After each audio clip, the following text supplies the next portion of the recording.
पिछले बार भी कई लोगों ने कई तरह की बातें उठाई, नहीं कितना तो हमको आरएसएस का एजेंटे बना दिया था।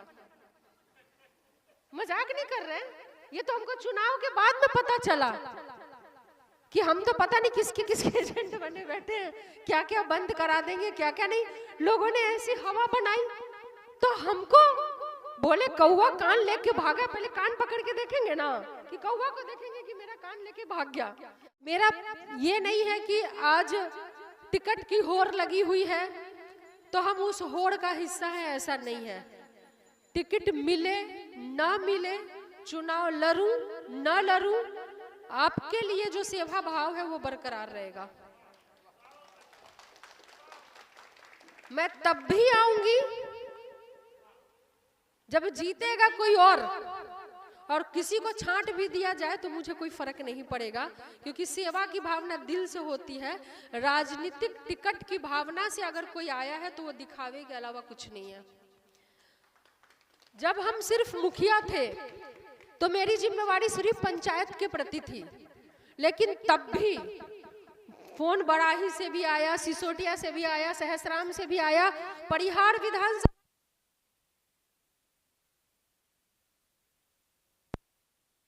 हेलो, परिहार विधानसभा का कोई पंचायत ऐसा नहीं था जहां पे मेरे पास फोन नहीं आया कि मैडम हम बाहर में हैं, 100 लोगों के साथ फंस गए हैं, 50 लोगों के साथ, 150 लोगों के साथ, कई जगह तो 500-500 लोगों के साथ।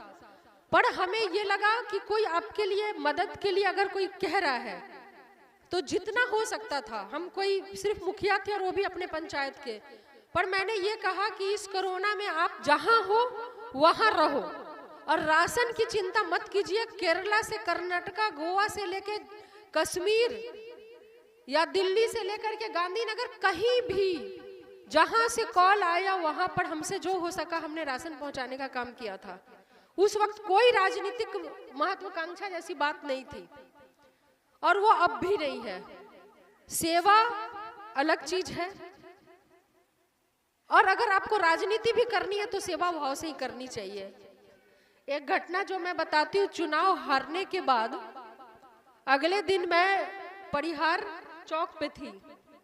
सबने बोला कि कितना हिम्मत है कि हारने के बाद भी जनता के बीच में खड़ी है। मैंने कहा जनता को हिम्मत देना, हिम्मत हारने वालों से तो नहीं मिल सकता। आज मेरी जनता को ये लगना चाहिए कि ये हार गई है तब भी हमारे साथ खड़ी है, और मैं वहां पे थी। चीजें बढ़ी, अभी हमको मौका मिला शिवहर से जाकर के चुनाव लड़ने का, तो बहुत लोग बोलते हैं कि ये तो क्षेत्र छोड़ के शिवहर चल गई। हम बोले चल नहीं गए, पार्टी ने बाकायदा इज्जत से सिंबल दे करके हमको भेजा लड़ने के लिए कि यही है जो फला बाहुबली को जा करके ललकार सकती है, लड़ सकती है ना भाई। बाकियों में अगर समझा होता, जो आज ये कहते कि वो वहां चली गई वहां चली गई, तो जो ये कह रहे हैं आप ही चले जाते, आप ही को पार्टी सिंबल दे देती। मैं थोड़ी ना किसी को मैंने रोका हुआ था। तो मैं एक घटना बता रही थी कि चुनाव हारने के बाद भी उधर सोनबरसा में इंदरवा डलकावा है ना, वहां पर एक मंजूर आलम जी थे। मैं वहां से गई तो मैंने कहा कि कुछ रोने वोने का आवाज था। मैंने कहा कि क्यों भीड़ है, तो बोले मैडम यहाँ पर एक शिक्षक थे जिनकी उम्र 35 वर्ष के करीब रही होगी। वो इलेक्शन का आपका जो चुनाव था और इलेक्शन की ड्यूटी उनकी पड़ी थी, इलेक्शन की ड्यूटी के दौरान उनकी मौत हो गई। तो मैंने बोला कि देखा मैंने बिल्कुल प्लास्टिक ऊपर में रखा हुआ, घास फूस का बना हुआ जंजर सा घर था, गरीबी चप्पे चप्पे से नजर आ रही थी, और मेरी नजर उनके 4-5 जो छोटे छोटे बच्चे थे उन पर थी कि ये बच्चा का क्या होगा, क्योंकि कमाने वाला तो चले गए, तो इस बच्चे का क्या होगा। तो मैंने बोला कि कुछ मुआवजा तो मिलेगा इनको, तो बोले नहीं मैडम, वो वीडियो साहब बोले कि फर्स्ट ग्रेड को तो पैसा मिलवे नहीं करता, ये 4th ग्रेड को कहाँ से मिलेगा। मैंने बोला कि पेपर है आपके पास, तो वीडियो साहब तो पेपर फाड़ के फेंक दिए। मैंने बोला फटा हुआ पेपर है, तो बोले है। वो 4 टुकड़े में फटा हुआ पेपर मेरे पास लेकर के आए। पेपर को मैंने देखा इलेक्शन का ड्यूटी ज्वाइन करने के बाद उनकी मौत हुई थी, ठीक है। उसके बाद हम इलेक्शन कमीशन के पास, सीईओ बिहार के पास हम पटना में पेपर ले करके गए और हमने कहा कि इनको मुआवजा मिलना चाहिए। तो उन्होंने बोला कि आप राजनीति करने आई हैं, परिहार से पटना में आप राजनीति करने आई हैं। मैंने बोला कि हाँ, आपको कोई डाउट है क्या?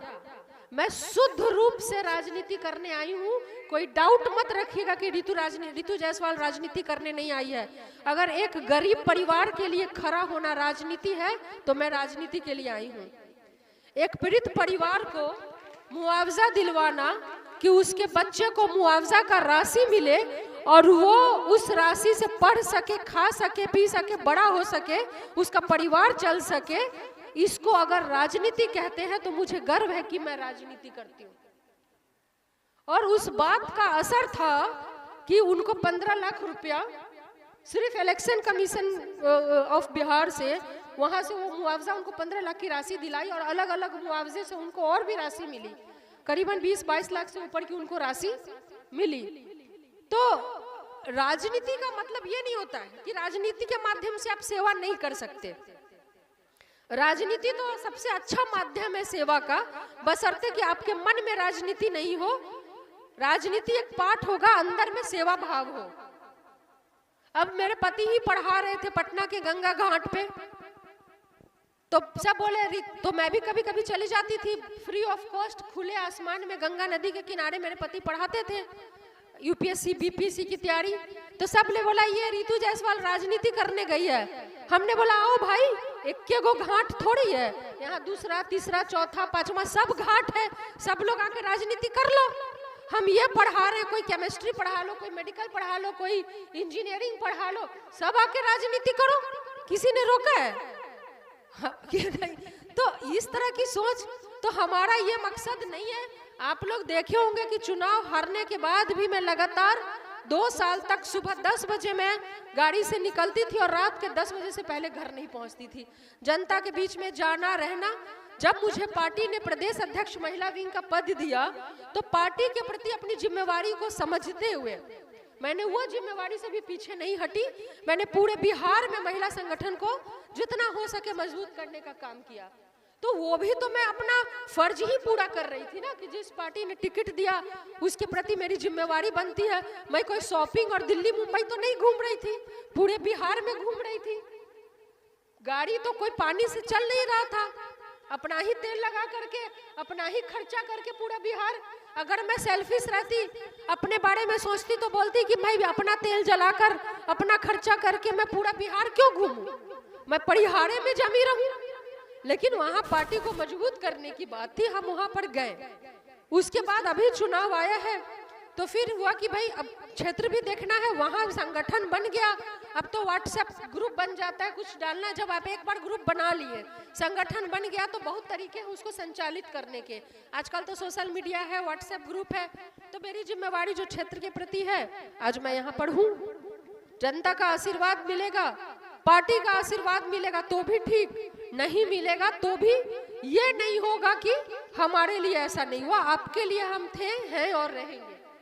बाकी कुछ चीजें हैं, लोग बोलते हैं, कई जगह से होता है कि हम तो 35 साल से लालूवे जी को दे रहे हैं, हमको क्या मिला। ऐसा लोग बोलते हैं कि हम तो 35 साल से लालूवे जी को दे रहे हैं, ललटेने का झंडा उठाए हुए। तो हम बोले 20 साल से आरजेडी सरकार में है क्या? 20 साल से तो आरजेडी सरकार में नहीं है, तो जो आदमी 20 साल से सरकार में नहीं हो आपको क्या देगा? जब वो खुद को ही नहीं कुछ दे सकता, आपको क्या देगा?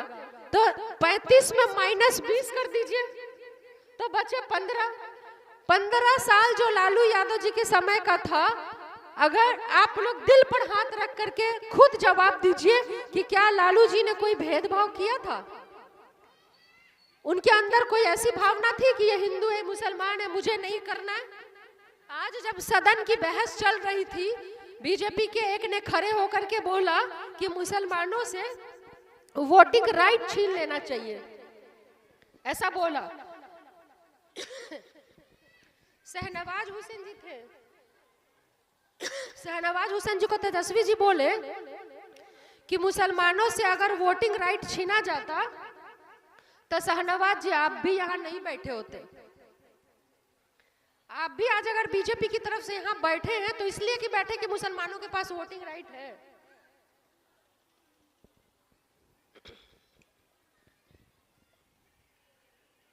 तो बात सिर्फ हिंदू और मुसलमान की नहीं है, धर्म अपनी जगह पे है। हर एक व्यक्ति को स्वतंत्रता है कि वो अपने अपने धर्म के हिसाब से पहनावा हो, उनका खान पान हो, उनका अपने अपने धर्म को मानने का तरीका हो।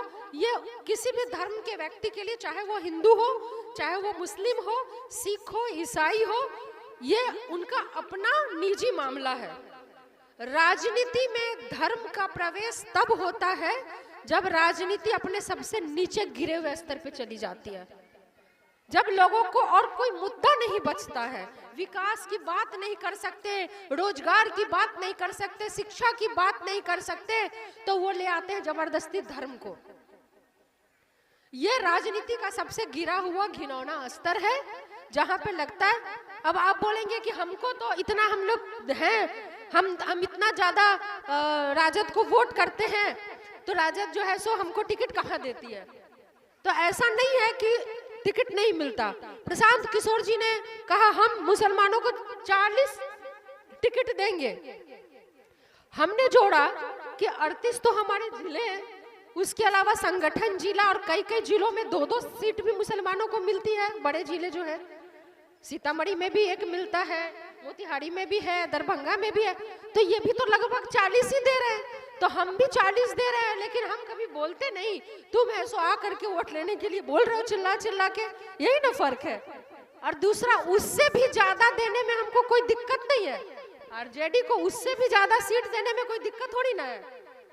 दिक्कत इस बात से है कि लालू जी और तेजस्वी जी भी ज्यादा सीट देना चाहते हैं, मगर बीजेपी भी वही चाहती है कि मुसलमानों को ज्यादा सीट मिले, ताकि पट से हिंदू मुसलमान करो, दंगे फैलाओ, एक वो गिरा मस्जिद पे, एक गिरा मंदिर पे, और हिंदू मुसलमान करके वोट ले लो। दिक्कत इस बात से नहीं है कि लालू जी तेजस्वी जी भी आपको ज्यादा वोट टिकट देना चाहते हैं। दिक्कत इस बात से है कि बीजेपी भी चाहती है कि मुसलमानों को ज्यादा मिले, ताकि हिंदू मुस्लिम कराओ और ले लो। देखिए, ये हिंदुस्तान सबका है, चाहे वो किसी भी जाति धर्म के हो। हिंदू में भी कोई भी जाति हो, सबके लहू, और मुसलमानों में भी सबके लहू देश की आजादी में लगा है। सबके लहू से ही ये देश आजाद हुआ है। कोई एक व्यक्ति नहीं कह सकता कि हिंदुस्तान किसी के बाप का है। ये हिंदुस्तान सबका है, सबके लहू इसमें है। और मेरा सिंपली, हम तो कभी भी जाति धर्म ये वो को मानने वाले लोग ही नहीं है।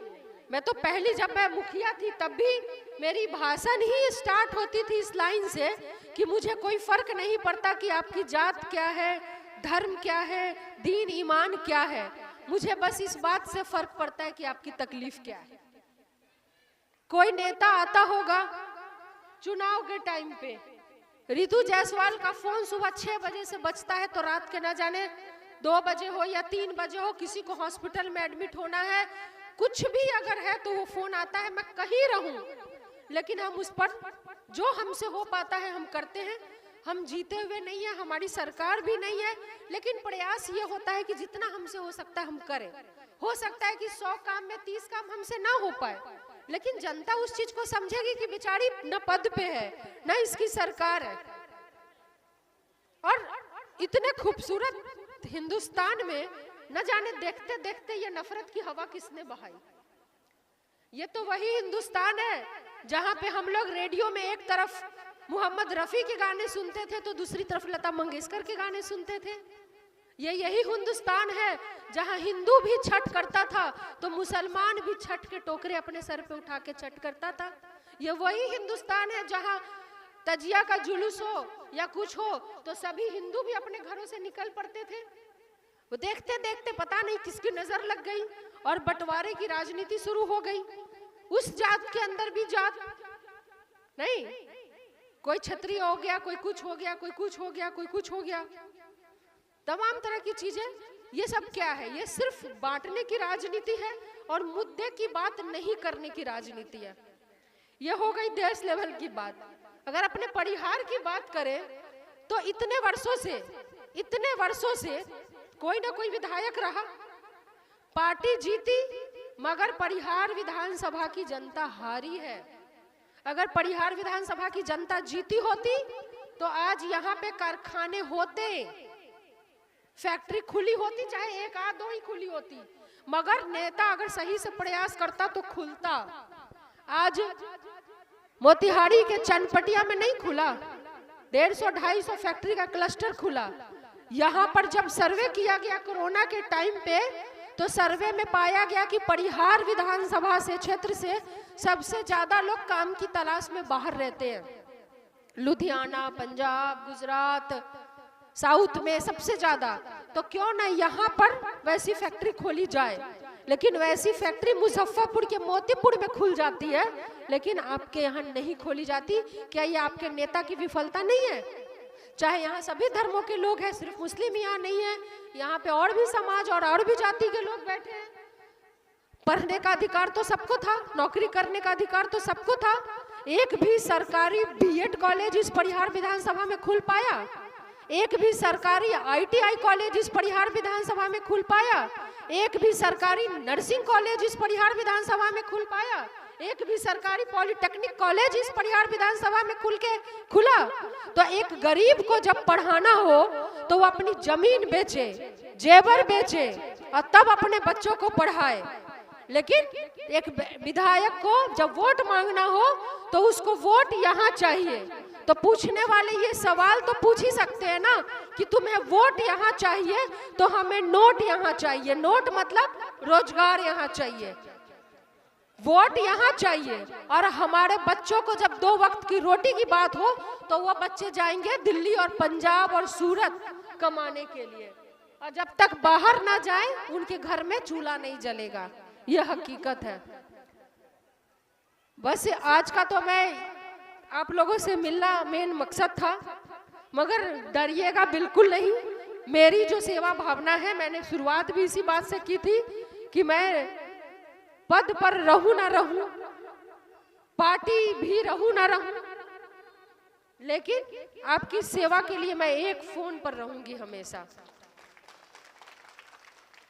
पिछले बार भी कई लोगों ने कई तरह की बातें उठाई, नहीं कितना तो हमको आरएसएस का एजेंटे बना दिया था। मजाक नहीं कर रहे, ये तो हमको चुनाव के बाद में पता चला कि हम तो पता नहीं किसके एजेंट बने बैठे हैं, क्या क्या बंद करा देंगे, क्या क्या नहीं। लोगों ने ऐसी हवा बनाई तो हमको बोले कौवा कान लेके भागा। पहले कान पकड़ के देखेंगे ना, कि कौवा को देखेंगे कि मेरा कान लेके भाग गया। हमें सच्चाई, भाई ये एआई का जमाना है, नहीं आर्टिफिशियल इंटेलिजेंस, जहाँ चेहरे बदल जाते हैं, उस बॉडी कहीं और चेहरा कहीं और। आजकल देखेंगे कि राहुल गांधी को सब डांस करवाते हुए वीडियो वायरल करता है, मोदी जी का डांस करवाते हुए वीडियो वायरल करता है। ये तो बहुत सारी चीजें होंगी। पता चला चुनाव पास आया तो चेहरा मेरा बॉडी किसी और का कुछ चला दिया।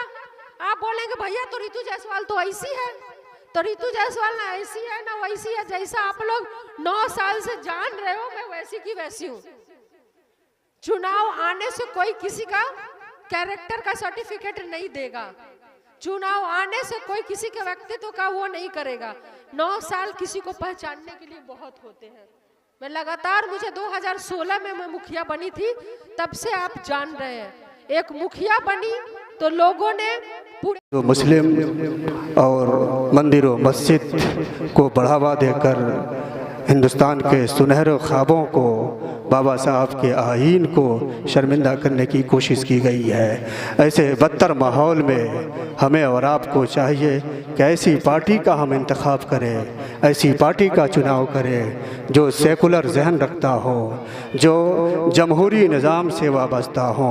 आरजेडी हमारे बिहार में सबसे बड़ी पार्टी है, उसी पार्टी से मोहतरमा रितु जायसवाल साहिबा आती हैं और मोहतरमा रीतू जायसवाल साहिबा जब मुखिया पद पर थीं तो आपने बहुत सारे ऐसे ऐसे सराहनीय काम किए, ऐसे काबिले तारीफ़ आपने काम किए।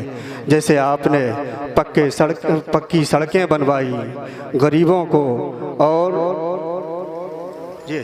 गरीबों को उनका आवास और मकानात भी दिए, और गरीब बच्चों के लिए रोज़गार का इंतज़ाम भी फरमाया, और हर गली कूचों में आपने सड़कें बनवाई, इलाज और मुआलजे में आपने बहुत सारे लोगों की मदद भी की। इसलिए आपसे गुजारिश करते हैं कि आप आरजेडी महिला नेता मोहतरमा रीतू जायसवाल के लिए इस बार 2025 के आखिर हिस्से में विधानसभा का चुनाव है, आप हजरात मोहतरमा रीतू जायसवाल साहिबा को विधानसभा अपने कीमती वोटों को ज़रिए से विधानसभा पहुंचाने की कोशिश करें। मैं आप सबका और आखिर में मोहतरमा रीतू जायसवाल साहिबा का दिल की अथाह गहराइयों से शुक्रिया अदा करता हूं कि आप हमारे यहाँ तशरीफ़ लाई। मैं एक बार आप हजरात नारा लगा ले, आरजेडी जिंदाबाद कहें, राष्ट्रीय जनता पार्टी जिंदाबाद, आरजेडी रीतू जायसवाल। अब हमारे बीच मोहतरमा रीतू जायसवाल साहिबा तशरीफ़